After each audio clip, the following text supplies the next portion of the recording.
So if you figure it out, Eric's one of our side characters who's super fun. He's a witch, he's a detective, he's in police. He does all the things. He's trying to train ISIS as much as you can and somehow survive Constantine in the madness of the Reaper's universe. So this is his own adventure. So it's a short little novella, seriously, because it kicks off book 2, which is The Traitor, and then book 3, which I know I'm very much behind. I don't know how can one author be behind on the execution of all these series that are still opening. But this is the thing. Like my goal in the next 18 months is to somehow wrap up all these series. I keep saying that and I keep introducing you to more books and you're going like, yeah, sure, that's gonna happen. But that is our goal. So that it's really what we're trying to do. So I wanted to read you guys from The Hitman. And I couldn't figure out, do we do chapter 1? Do we do chapter 2? Depending how quickly I read this, since I tend to read fairly quickly, we might do 2 chapters today because they're from different perspectives. So you get to meet Sasha and you get to meet Eric. So I'm thinking we might do both. We'll see, depending how quickly we go. If you guys are going, no, just 1 chapter was enough to let me decide, we're going to see. So this is the fun part. So welcome everybody to my crazy experiments and let's see what we got. So The Hitman is book 1 in the Oldest of Assassins series. It is the story of Eric. And it's probably the first time I really decided just to play with all the things. It is urban fantasy. It takes place in the States, but it's still very much how much you let yourself fall into the minds of a character and all the things that they are. So we're going to get started today. By the way, we're doing just water. It's been a very busy day. So, and yesterday, my adventures in TikTok land and going live with Jamie ended up with being highly dehydrated with too much wine. So we're going to stay on the safe side and drink some water. So salud. Cheers, everyone. Whatever you're drinking, enjoy. So we're going to get started. So for all the dreamers, this is my dedication for this book. So let's see, because I really adore me some Eric and I really enjoyed this book. So chapter 1 in The Hitman. You guys can tell me what you guys think. Blood flowed down his abs as the scorching water hit his body. It was hard to tell if the blood was Eric's or his last target. Did it make a difference? There wasn't enough soap or boiling water to wash away the memory of the kills. 18 months. Eric had been chasing witches, wizards, traitors, and the like for the last 18 months of his life, all on behalf of the Order. He slammed his fist against the tiles of his shower and immersed himself under the water. His bruised knuckles split open again. Fresh blood mixed with the trails already running down his body. His dark hair was matted, probably from guts or gray matter. The result was the same. Dead bodies everywhere and still no lead. He was tired of the chase, the games, intrigues, of everything. The madness of it all was eating away at his soul, if he even had one at this point. In his 173 years of living, this was the first time Eric had truly hated his existence and his skills. Yes, he was a great witch. But by the looks of it, he was even a better killer. So I'm going to give you a disclaimer. As I wrote this book, got a couple messages. They're like, oh my God, I knew this. Well, I'm going to tell you when I was writing the intern diaries, Eric never spoke to me. He was the most elusive character ever. Like, well, Constantine wouldn't shut up to save my life. Eric just didn't. He was just broody and moody. He passed and went. So writing this book, and I know it sounds kind of crazy. So for anybody who's like, what is she talking about? I'm pretty sure like I date my characters. And it wasn't his story. It was all ISIS and the boys. But Eric just rarely talked. I had no idea about any of this until I started writing this book. And it was interesting because I'm like, yeah, you could be 173. Absolutely. Yes, you have some issues. I can see that. Yes, and I guess if you're thinking of morally gray, I guess you can say Eric has issues. But it was probably the first time when I was writing this that I realized I have no idea who this guy is. Like, I had nothing. There's no backstory in the interdiaries. We don't discuss nothing about Eric. Eric is just there. Unlike everybody else who we really delved into it, he just didn't talk. I don't think Eric likes me very much. I'm just going to say that. Well, Constantine wants to take over. Eric wishes not quite anything. So this is probably more of me discovering this character as anybody else. Because I was like, God, I didn't know you were this old with this many issues. which is that you have really bad taste in women. But let's continue, and then you guys can kind of learn about my struggles with Eric together. So here we are. Eric continued his ritual, soaking his head with shampoo as that could erase the memory and the tension in his mind. His pride wouldn't let him admit it out loud, but he missed Texarkana. See, he should, since he moved away to be, vigilante. It happens. The madness of Reaper's egg would be a welcome relief in exchange for the life he'd been living. He never intended to become the Order's assassin or the invention angel. For as all as he was, he still made many foolish mistakes. Did he honestly believe he could help his people after the blows they suffer? No. Eric knew better. He was running away. The water cooled, and Eric knew the drill. Once the water turned cold, it was time to step back into the real world, to forget his life as a cop in Texas, the last one he embraced, and don the mask of the cold, calculated bastard. If Isa was right, it wasn't hard for him to be distant and disregard people. He actually missed her and regretted never telling her how he felt. Damn Constantine and Virginia, Eric told himself for the 100th time, as he stepped out of the shower and let the cool air dry his body. The guardian of the interns and desk right-hand man, Constantine, was not one to be crossed. The 5,000-year-old cat had more money, power, and influence than God himself. If Eric believed in the Almighty, it might be impressive. But when Constantine hired him to train the newly made intern, he gave strict instructions to never get involved with her. Eric didn't see that as a problem. He never expected to fall for her. Isa's flag was insufferable, impulsive, and opinionated. Yet, Isis made him see the good in people again. Side note, I had no idea Eric had a crush on Isis. Just gonna say that. I had people that said, oh yeah, he did. No clue, no clue. So for those of you who suspected that, I admire you because I had no clue. So here we are together learning about this. So thanks, Eric, for not being helpful. Once again, doesn't talk to me. If Constantine wasn't reason enough to stay away, that too hard for her own good intern was related to the most improbable person alive. How could he have known she would be the goddaughter of Virginia Black, the high priestess of the Order of Witches? Could his life become more demented? The cell phone scream and the ringtone, Hell's Bells by AC/DC. Eric took a deep breath to settle himself. The ringtone could only mean one thing, and he wasn't in a rush to answer the call. Striding naked through his apartment, he headed towards the kitchen. It was 6 a.m, and since he'd been up all night, he needed a coffee. Duke could wait. The smell of the Jamaican coffee was intoxicating. It was official. His automatic coffee maker was his new best friend. Eric poured a cup and inhaled the decadent brew. He didn't care that the liquid was boiling. Deep down, Eric prayed the wrath of his coffee will burn away the vial he felt, burning the inside of his throat.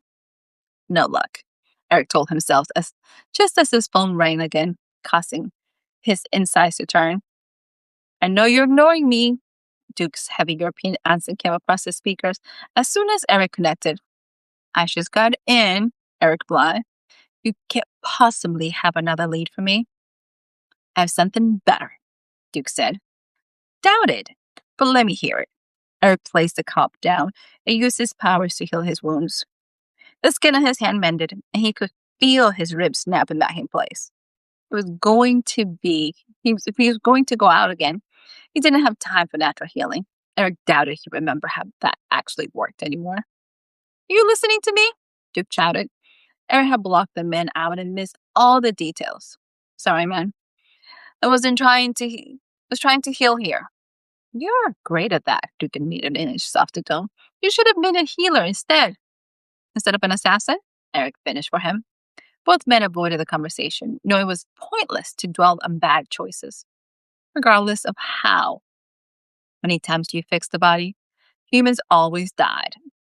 Sounds like you've been there. Duke was in a very talkative mood.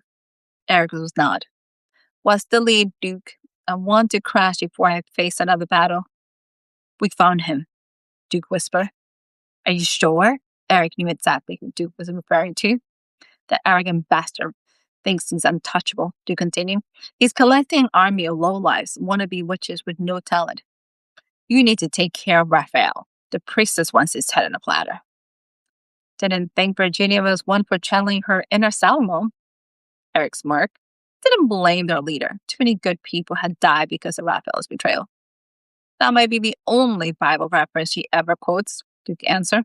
And also has an ongoing date with every Friday at the Village Underground in Greenwich. I know the place. Eric had lived in New York City several times and was familiar with the Now Comedy Club. You remember when the place played Spanish rock to the drunken college students and village hippies? Anything you need? Duke had the excitement of a teenager at a prom. Set me up an appointment with Mr. Lorenzo, Eric replied. Again? Duke choked. Man, how many suits can you destroy in 1 month? Do you want to do my job or what? Eric was in no mood to defend himself from a man who only wore sweatpants and crop tops. Do you even own jeans? Fuck you, Eric, Duke answered. Yeah, that's what I thought. Eric sipped the rest of his coffee. Let him know I'll be by the shop at 1. Will do. Do you need any weapons? Duke was back to acting like a kid at cheerleaders. Last time I checked, I am the weapon. Eric examined his fully healed body. If the magic ever failed, which never happened, he was physically strong enough to take on an ox. There's no doubt he was deadly. If that wasn't a fact, I would say you're an arrogant asshole as well, Duke told him. Oh, I'm definitely that, Eric said, not apologizing for his attitude. But I'm as good as it gets, so why bother denying him? Text me any important details and don't call me until tomorrow. Yes, Master Eric, whatever you say, Almighty One. Duke replied, full of sarcasm. Go to hell, Duke. And don't call me back. Eric disconnected the call before the two of them bantered for another hour. Eric poured himself another cup of coffee. He wanted a nap before heading out that day. Been over a month since he had stayed at the apartment, which meant there was no food anywhere besides the coffee. To make things worse, the place smelled of mildew. He wondered if the cleaning lady ever aired it out. He could cleanse it with magic, but he doubted he would be in town long enough to enjoy it. New York City was a strange place early in the morning, but the city that never slept. Early mornings were eerie in their quietness. Eric could sense all the residents in the building either sleeping or slowly waking up.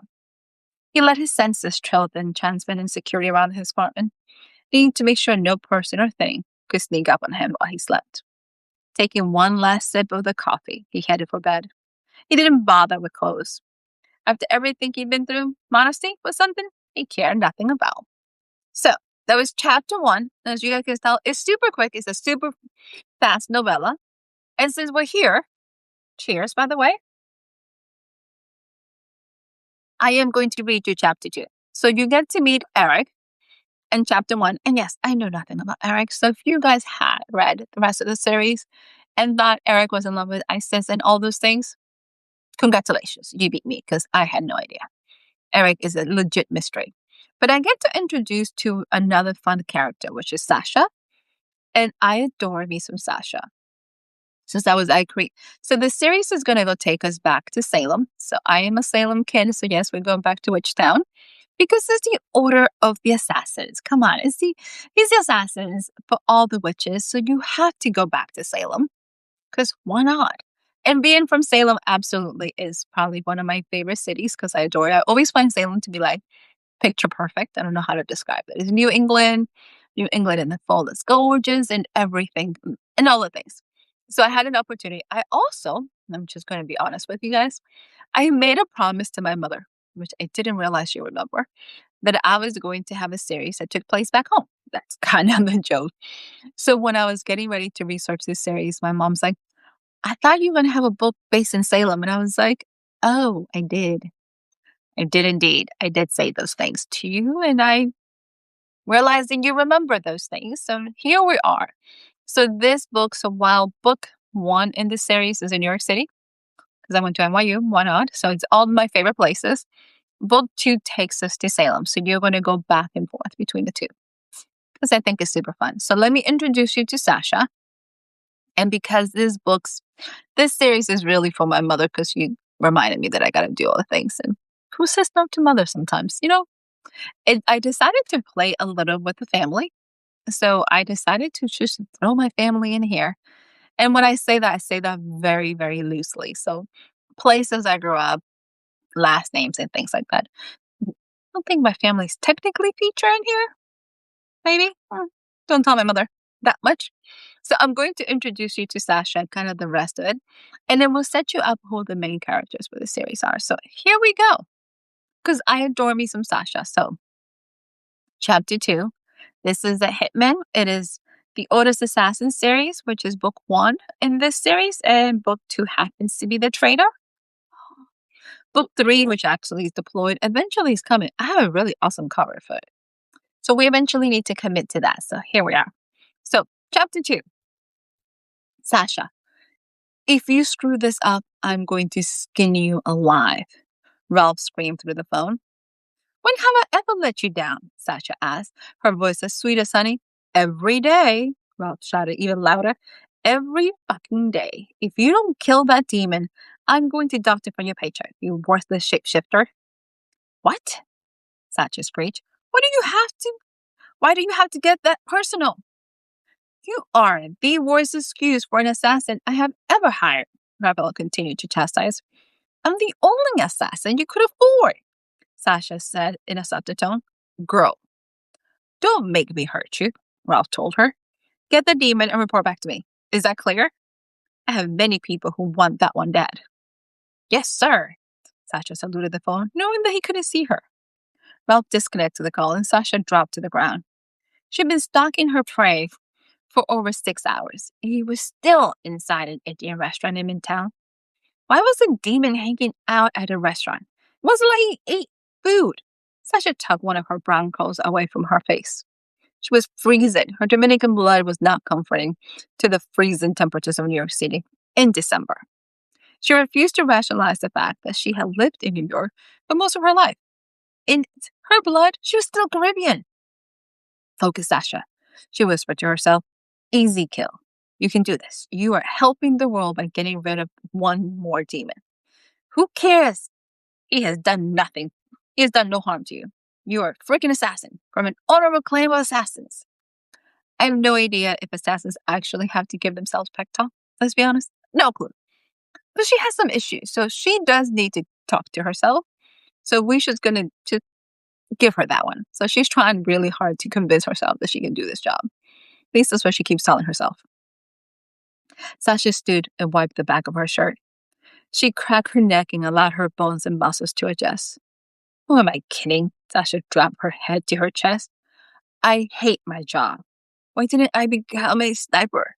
That way, I don't have to see people. Oh, because demons don't die with bullets. Are you talking to yourself again? A blonde asked. Ah! Sasha screamed. Why are you sneaking up on me? Oh, please. You heard me coming, the blonde replied. Stop trying to change the subject by acting confused. Anita, I suck at this, Sasha confessed. Just quit, Anita replied. Anita took a bobby pin from her hair and adjusted Sasha's curls. While the girls were the same height, almost 5'8", Anita had curves that stopped traffic. Sasha was lean, but liked Anita's definition, something she despised since she didn't look like the other girls in Washington Heights. She could blame being a shifter, but all the other women in her family had a traditional Latina shape except her, including her sexy cousin with the hazel eyes and blonde hair standing in front of her. You sure you're Dominican? Sasha asked, pulling Anita's hair. Me? Anita glanced at her defiant figures. Have you looked in the mirror? The only thing you got from the family was the hair, and maybe the eyes. Ouch! Low blow, Sasha grabbed her chest in mock pain. Seriously, what are you doing here? Anita handed her cousins a brown paper bag with her lunch. I'm tracking the stupid demon so I can kill him, Sasha replied, watching her cousin blink multiple times. Sasha pointed across the street to the building hosting their restaurant. Patrons were coming in and out of the establishment, but no demon inside. Oh, then this can't be good, Anita finally told her. Do you need help? No, Sasha answered, waving her away. I just need food and couldn't leave my spot. I can't lose him. Besides, if you do it, your signature will be all over him and I won't get paid. Fine, Anita said, rolling her eyes. But you do know that place has a back entrance, right? What? Sasha dropped the bag and looked around. Are you serious? Anita slapped her cousin over the head. You didn't scout the location? You're so bad at this. Shit, shit, shit. Sasha took off across the street, dropping her lunch bag. She barely missed the oncoming traffic. This can't be happening to me. Sasha couldn't believe her oversight. She rushed across the block to the back of the building. Maybe she was overreacting, and there wasn't anything to worry about. It wasn't like her senses hadn't been yelling at her for the past hour that something was wrong. Of course not. She ignored those warning labels daily. Who needed a conscience when you kill people for a living? Taking short, quick breaths through her mouth, she focused all her energy on sprinting as fast as she could to the back of the building. In her human form, she wasn't nearly as swift as she was on four legs. But for demons, she needed her weapons because her claws would not be enough. After several minutes of struggling, she finally picked up speed. Unfortunately, it was a little too late. Sasha had arrived at the entrance of an alley in the back of the restaurant, but she slipped on the sidewalk. The brick wall stopped her momentum as she slammed straight into the and dropped flat on her ass. I thought you forgot about me, little one, a soft hiss said from the shadows. From the ground, Sasha made eye contact with the demon. Blood oozed from his mouth as he dropped the lifeless body on the pavement. Look at all the fools I had to take, waiting for you, the demon licked his lips. Sasha did a backflip landing on her feet with her daggers out. The demon clapped as he effused. Bravo! The demon cheered. You are a flexible one. I'm about to send you to hell, Sasha announced. Let's see how you clap about that. Her reservations about banishing the demon vanished after seeing the four dead bodies. If he was going to blame her for the deaths, she was going to make sure he paid for them. First, catch me, the demon told her. Sasha charged at the demon, but he merely leaped over her. Before slamming into the other wall, Sasha stopped herself. She glanced over her shoulder just as the demon waved at her and took off running. You have to be kidding me, Sasha yelled at him. Why is he running? I'm going to strangle whoever summoned this bitch and let him loose in the city. Not bothering to put her blaze away, Sasha took off after him. It was New York City. In the middle of the afternoon, nobody would ever question what she was doing or even notice her. They would think she was in student film or something and not think twice about it. It was going to be a long day if she didn't get this one. So that was chapter 2 of The Hitman. Super fun, super action-packed, super kind of shenanigans. Because let's be honest, how do you have two assassins who really suck? Well, they're not suck. Eric's really good at his job. But they both hate being assassins. They both hate what they're doing. And they're kind of stuck in these roles that they haven't figured out how to get out. So Sasha legit sucks at it. She has a conscience. She doesn't want to do it. Eric is very much like, why did I sign up for this? So this is them trying to kind of find their way back to whatever that might be. So you get to meet both of our characters as they both struggle to be in professions they say. Listen, I can relate being in a job that sometimes is not the one you choose, but something that your family might choose for you. So hey, hopefully you guys enjoyed it. Hopefully you got to meet two of my favorite characters because they're both insanely funny with some serious attitude. So let me know what you guys think. Let me know if this will make you pick up the rest of the series. And then let me know if we should finish this series because that would be even better. Let's find out. I think I now need to start polling people. Do you guys want to see the rest of these books? Or we should need to stop there and be like, go do something else. So let me know. Hopefully you guys have an amazing, seriously good Sunday. It is Memorial Weekend here in the States. So if you happen to be off on Monday, enjoy. Be safe, my friends. Lots and lots of kisses and go have a blast reading a book. I'm going to go back to drinking more water. So cheers, everyone. Bye.